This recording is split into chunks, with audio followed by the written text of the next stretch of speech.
आज का ये वीडियो आपके लिए बहुत ही ज़्यादा महत्वपूर्ण है।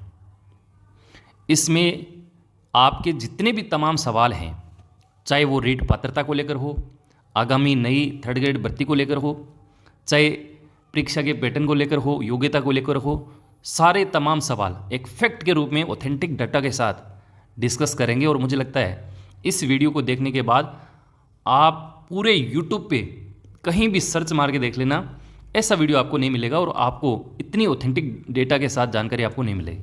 बाकी तो देखो चकाचौंध है, नए विद्यार्थी हैं तो वो स्क्रॉल करते रहते हैं, पता ही नहीं है कौन क्या बता रहा है, कोई मतलब ही नहीं है इन चीज़ों का। और हमने जो है लगातार 7 वर्ष इसी पे काम किया है, तो सारी चीज़ें जो हैं एक फैक्ट के रूप में मैं आपसे साझा करूँगा। सबसे पहले मैं देखो नई थर्ड ग्रेड भर्ती जो है इस पर चर्चा करूँगा। यदि आप मुझसे इसकी वर्तमान स्थिति, आज के समय की स्थिति पूछें तो मैं ये कहूँगा कि चाहे L1 हो या L2 हो, एक भी पद जो है खाली नहीं हो। ये बिल्कुल तथ्यात्मक बात है, आप आंकड़े उठा के देख लीजिए। तो फिर भर्ती कैसे आएगी? भर्ती आने के चांसेस दो ही हैं, एक तो आपकी DPC प्रक्रिया और एक आपका स्टाफिंग पैटर्न। स्टाफिंग पैटर्न में नए स्कूल वगैरह खुलते हैं तो नए पद स्वीकृत किए जाते हैं, जिसका मुझे ऐसा लगता है कि ये प्रोसेस बहुत लंबी प्रोसेस है, बहुत समय लगेगा और इसमें आंदोलन जो है वो किया जाना चाहिए, तभी ये चीज़ें जो हैं एक प्रकार से ग्राउंड लेवल पे आती हैं। तो ये तो चांसेस मुझे कम लग रहे हैं। DPC की प्रक्रिया ये भी बहुत समय से अटकी हुई प्रोसेस है। अच्छी बात, मज़े की बात ये है कि ये प्रोसेस आपकी स्टार्ट हो गई है। अब ये प्रोसेस स्टार्ट हो गई है तो आपके जो L1 और L2 के पद हैं वो खाली हो जाएंगे। सबसे बड़ी बात, आगामी जो चुनाव है, आपको पता है कि जाते जाते गवर्नमेंट अपना एक कार्यकाल में अंतिम वर्ष में एक बड़ी भर्ती, क्योंकि ये चुनावी जो माहौल होता है वो कहीं ना कहीं रीट पे टिका होता है, तो गवर्नमेंट भी ये चाहेगी कि युवाओं को आकर्षित किया जाए और एक बड़ी भर्ती जो है इनको दे दी जाए। तो ये एक पॉसिबिलिटी है कि नई थर्ड ग्रेड भर्ती आपकी जो है 20 से 22,000 25,000 पदों तक आपकी नई भर्ती देखने को मिल सकती है, इससे ज़्यादा नहीं मिलेगी।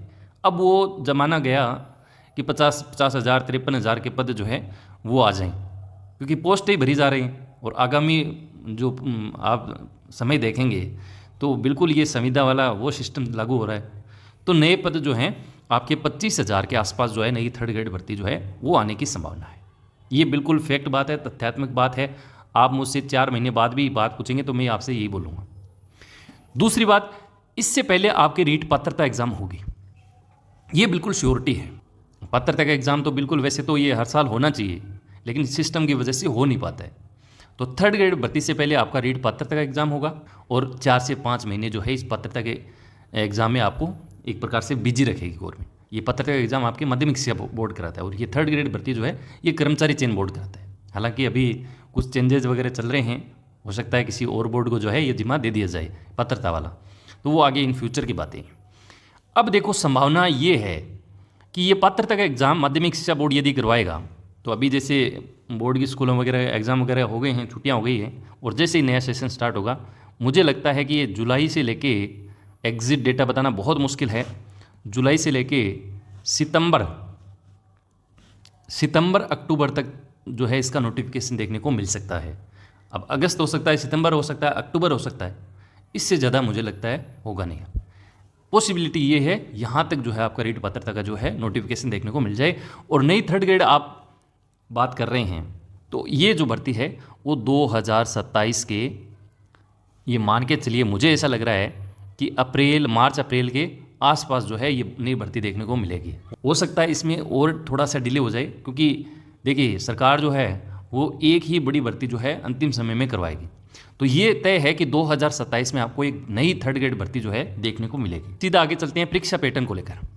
तो परीक्षा पैटर्न सबसे पहले देखेंगे रीट लेवल फर्स्ट का। चूँकि 150 प्रश्न आते हैं, 2.5 घंटे का समय मिलता है और 60% आपको इसमें क्वालिफाई जो है वो रहता है। 60%, 150 का 60% यानी 90 क्वेश्चन। और कैटेगरी के हिसाब से देखेंगे तो और भी इसमें वो थोड़ा थोड़ा आपका कम हो जाएगा। योग्यता BSTC होनी चाहिए आपकी, और लेवल 1 का मतलब होता है कक्षा 1 से 5 तक विद्यालय में आप जो है शिक्षक के रूप में कार्य करेंगे। तो इसमें आप देखेंगे तो 5 पोर्शन है। सबसे पहला पोर्शन है बाल विकास एवं शिक्षा शास्त्र, जिसको आप CDP कह सकते हैं। 30 प्रश्न आपको सबसे पहले देखने को मिलेंगे 30 अंकों के। दूसरा पोर्शन है भाषा फर्स्ट, जिसमें आपको 30 प्रश्न देखने को मिलेंगे। भाषा सेकंड, इसमें भी आपको 30 प्रश्न देखने को मिलेंगे। अब कन्फ्यूजन ये रहता है कि ये भाषा फर्स्ट भाषा सेकंड इसका क्या मतलब है, कौन सी भाषा लें। तो मैं आपको ये एक ही बात बोलूँगा मैं तो, सबसे पहले आप हिंदी को भाषा फर्स्ट चुनें और दूसरी भाषा या तो संस्कृत चुनें या आपकी इंग्लिश चुनें। 80% विद्यार्थियों का ये रहता है और मेरे ख्याल से ये बिल्कुल सही है। इसमें आपको ज़्यादा समझने की आवश्यकता ही नहीं है। हाँ, लेने को आप फर्स्ट भाषा इंग्लिश ले सकते हैं, दूसरी हिंदी ले सकते हैं, पहले पंजाबी ले सकते हैं, दूसरी हिंदी ले सकते हैं, ऐसा कोई नहीं है। एक भाषा आपने हिंदी ले ली तो दूसरी में वो आपकी चेंज करनी पड़ेगी। और मेरे ख्याल से ये बिल्कुल सही चुनाव है। फर्स्ट भाषा आप हमेशा हिंदी को रखें। दूसरा, यदि आपकी संस्कृत अच्छी है तो संस्कृत, अदरवाइज इंग्लिश बेस्ट है। 30 क्वेश्चन आपको यहाँ देखने को मिलेंगे जिसमें भी बांट देते हैं। 15 क्वेश्चन, जैसे हिंदी की बात करूँ तो 15 व्याकरण के और 15 टीचिंग मेथड के, और इसी तरह इंग्लिश में 15 क्वेश्चन व्याकरण के और 15 क्वेश्चन आपके टीचिंग मेथड के, शिक्षण विधियाँ सब्जेक्ट की। इसी प्रकार से 30 क्वेश्चन आपके गणित को देखने को मिलेंगे और 30 क्वेश्चन आपको ईवीएस के देखने पड़ेंगे लेवल 1 में।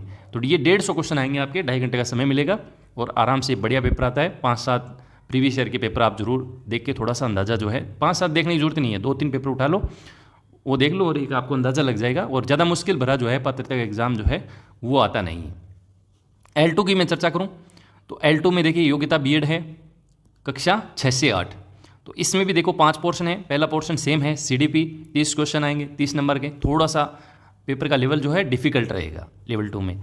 भाषा फर्स्ट 30 क्वेश्चन, भाषा सेकंड वही 30 क्वेश्चन आएंगे जिसमें 15 क्वेश्चन उस भाषा के और 15 क्वेश्चन उसी सब्जेक्ट की शिक्षण विधियों के। इसके बाद देखो सब्जेक्ट में यहाँ चेंज हो जाएगा। यदि आप साइंस के स्टूडेंट हैं तो गणित और विज्ञान के आपको 30% देखने को मिलेंगे, कुल आपको 60%। और वहीं आप SST के हैं तो आपको 60% जो है शिक्षण विधियों सहित 60% आपको सब्जेक्ट के देखने को मिलेंगे। इस तरह आपका ये 150 प्रश्नों का एक मोटा मोटी जो है पैटर्न आपके सामने है। तो ये अपनी एक छोटी सी सार्थक परिचर्चा थी रीट पात्रता एग्जाम को लेकर और नई 3rd ग्रेड भर्ती को लेकर।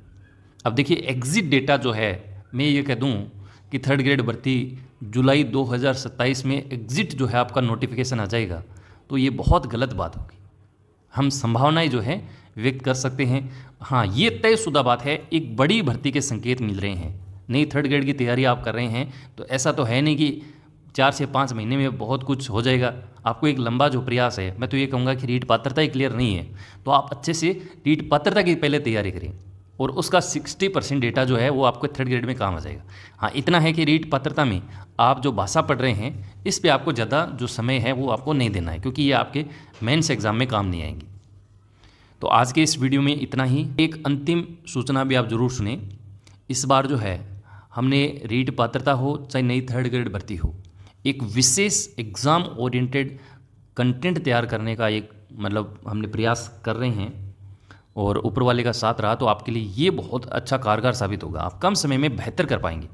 आप YouTube से जुड़े हैं तो आप लगातार हमारी क्लासों से रूबरू होंगे।